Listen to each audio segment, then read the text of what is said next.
12th सामान्य हिंदी 2023 का पदांश पर आधारित प्रश्न उत्तर का व्याख्या। देखिए इसमें आपको पहला इसमें प्रश्न दिया है और ये आपका गद्यांश दिया है। सावधान मनुष्य यदि विज्ञान है तलवार तो इसे दे फेंक, तज कर्मों स्मृति के पार हो चुका है सिद्ध। हे तू शिशु अभी अज्ञान, फूल काटो कि तुझे कुछ भी नहीं है पहचान। खेल सकता तू नहीं हाथ में ले तलवार, काट लेगा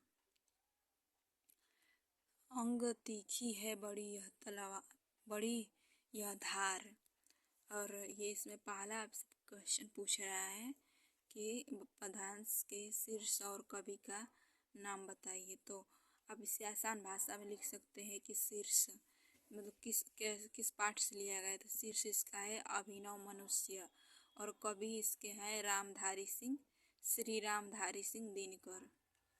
और इसमें दूसरा में आपको बताना है रेखांकित अंश की व्याख्या कीजिए। तो देखिए ये खांचा हुआ है ना, अंडरलाइन जो ऐसे किया है ऐसे ऐसे, इसी का आपको रेखांकित बताना है।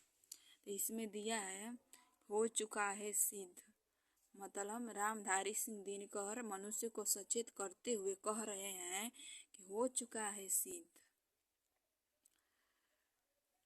हो चुका है, यह सिद्ध हो चुका है कि तुम अभी अज्ञान शिशु के समान अज्ञानी हो। ये बता रहे हैं रामधारी सिंह दिनकर मनुष्य को सचेत कर रहे हैं, सावधान कर रहे हैं कि हे मनुष्य, यह सिद्ध हो चुका है कि तू अभी बच्चा के समान है, शिशु के समान है, अभी तू अज्ञानी है। और कह रहे हैं कि तू हाथों में, यहाँ से देखिए, फूल काटो कि तुझे कुछ भी नहीं है पहचान, खेल सकता तू नहीं ले हाथ में तलवार।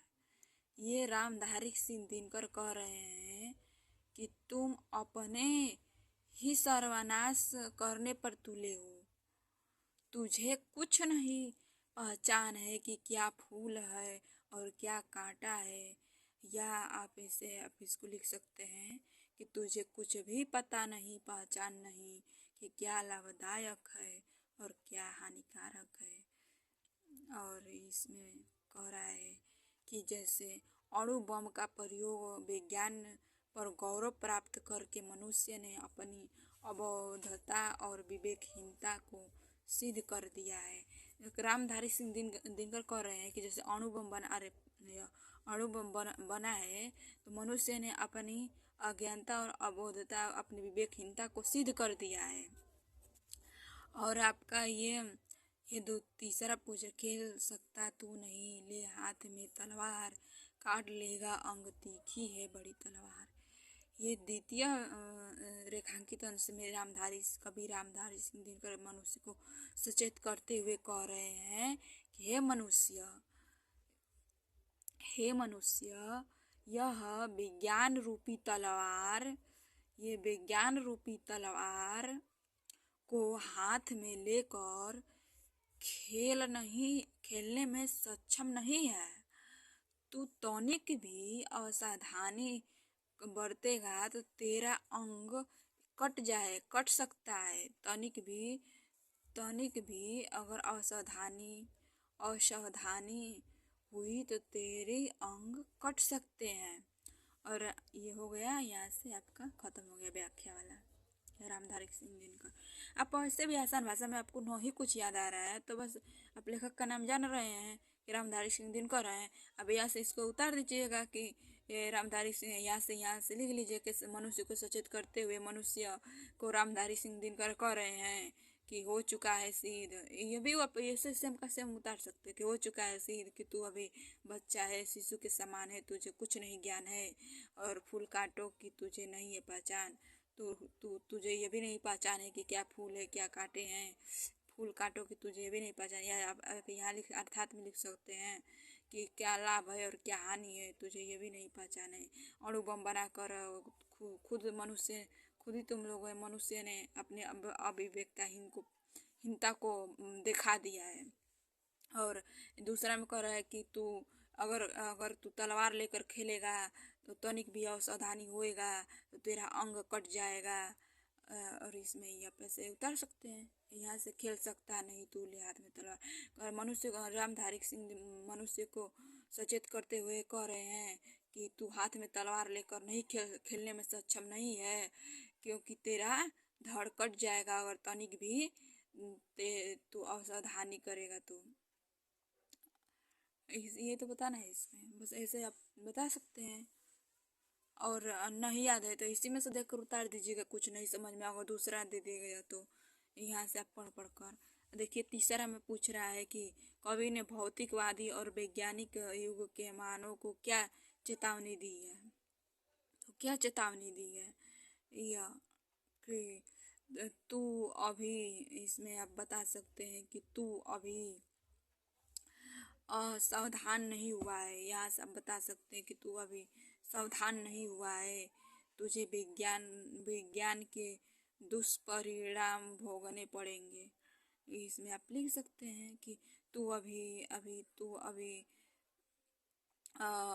असावधानी, आप यहाँ से लिख सकते हैं कि अभी तू तू सावधान नहीं है, तुझे विज्ञान के दुष्परिणाम बाद में भोगने पड़ेंगे। और ये आप ऐसे बता सकते हैं, या ऐसे भी पूछेगा कि रामधारी सिंह मनुष्य को क्या संदेश दे रहे हैं। तो आप यहाँ से लिख सकते हैं कि मनुष्य को रामधारी सिंह दिनकर संदेश दे रहे हैं कि तू जिस विज्ञान को तू प्रयोग कर रहा है उसका दुष्परिणाम भोगने पड़ेंगे बाद में। ये तो बता रहा है। और इसमें आप कवि ने चौथा में बता सकते हैं कि कवि ने तलवार किसे बताया है। तो कवि ने तलवार किसे बताया है, यहाँ आप पढ़ लीजिए कि कवि ने तलवार किसे बताया है। इसमें से आपका निकल जाएगा।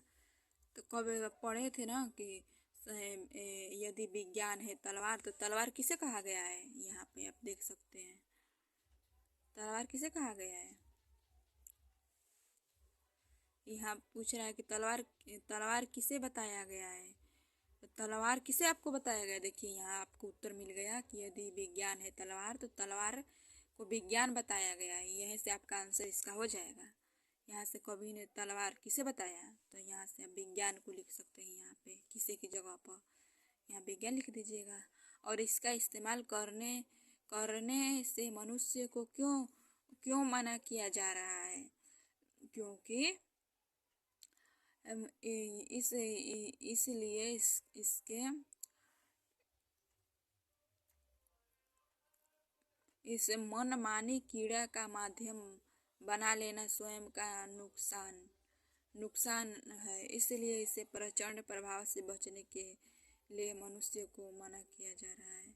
मतलब इसका यहाँ से आप आंसर लिख सकते हैं कि इसलिए कवि मना कर रहा है कि जो मनमानी ढंग से क्रीड़ा के माध्यम से स्वयं का नुकसान करना है, इसीलिए प्रचंड से के प्रभाव से बचने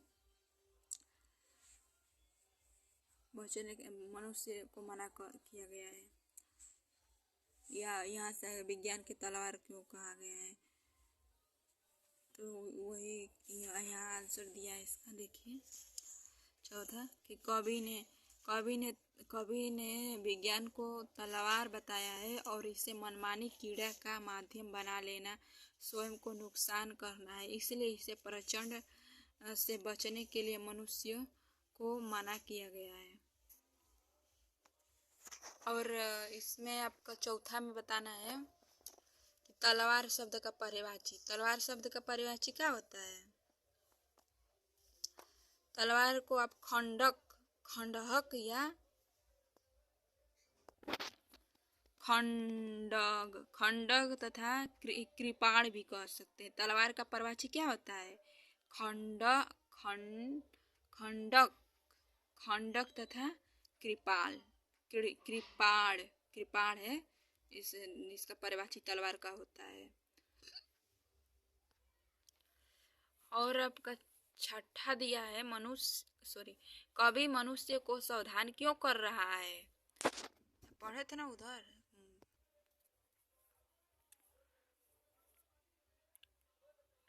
इसमें छठ वाला बताना है कि कवि मनुष्य को सावधान क्यों कर रहा है। तो इसलिए सावधान कर रहा है कि यदि मानव ने विज्ञान के साधनों का दुरुपयोग किया तो वे मानव के विनाश का कारण बन जाएगा।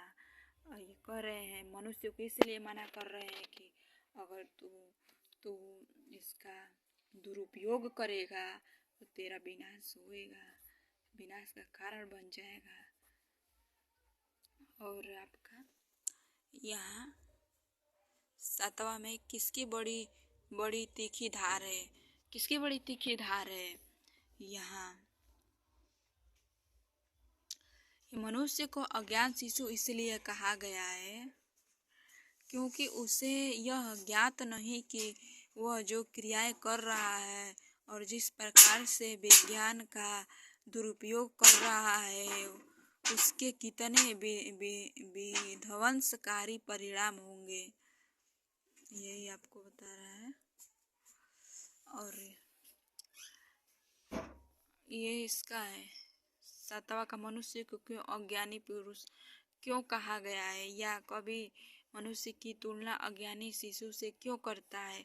तो आप 7वां का ये लिख सकते हैं, मनुष्य को अज्ञानी पुरुष इसलिए कहा गया है क्योंकि उसे यह ज्ञात नहीं कि जो क्रिया प्रोसेस कर रहा है, नृत्य क्रियाएं कर रहा है, जिस प्रकार से विज्ञान का दुरुपयोग कर रहा है उसे कितने विध्वंसकारी परिणाम होंगे।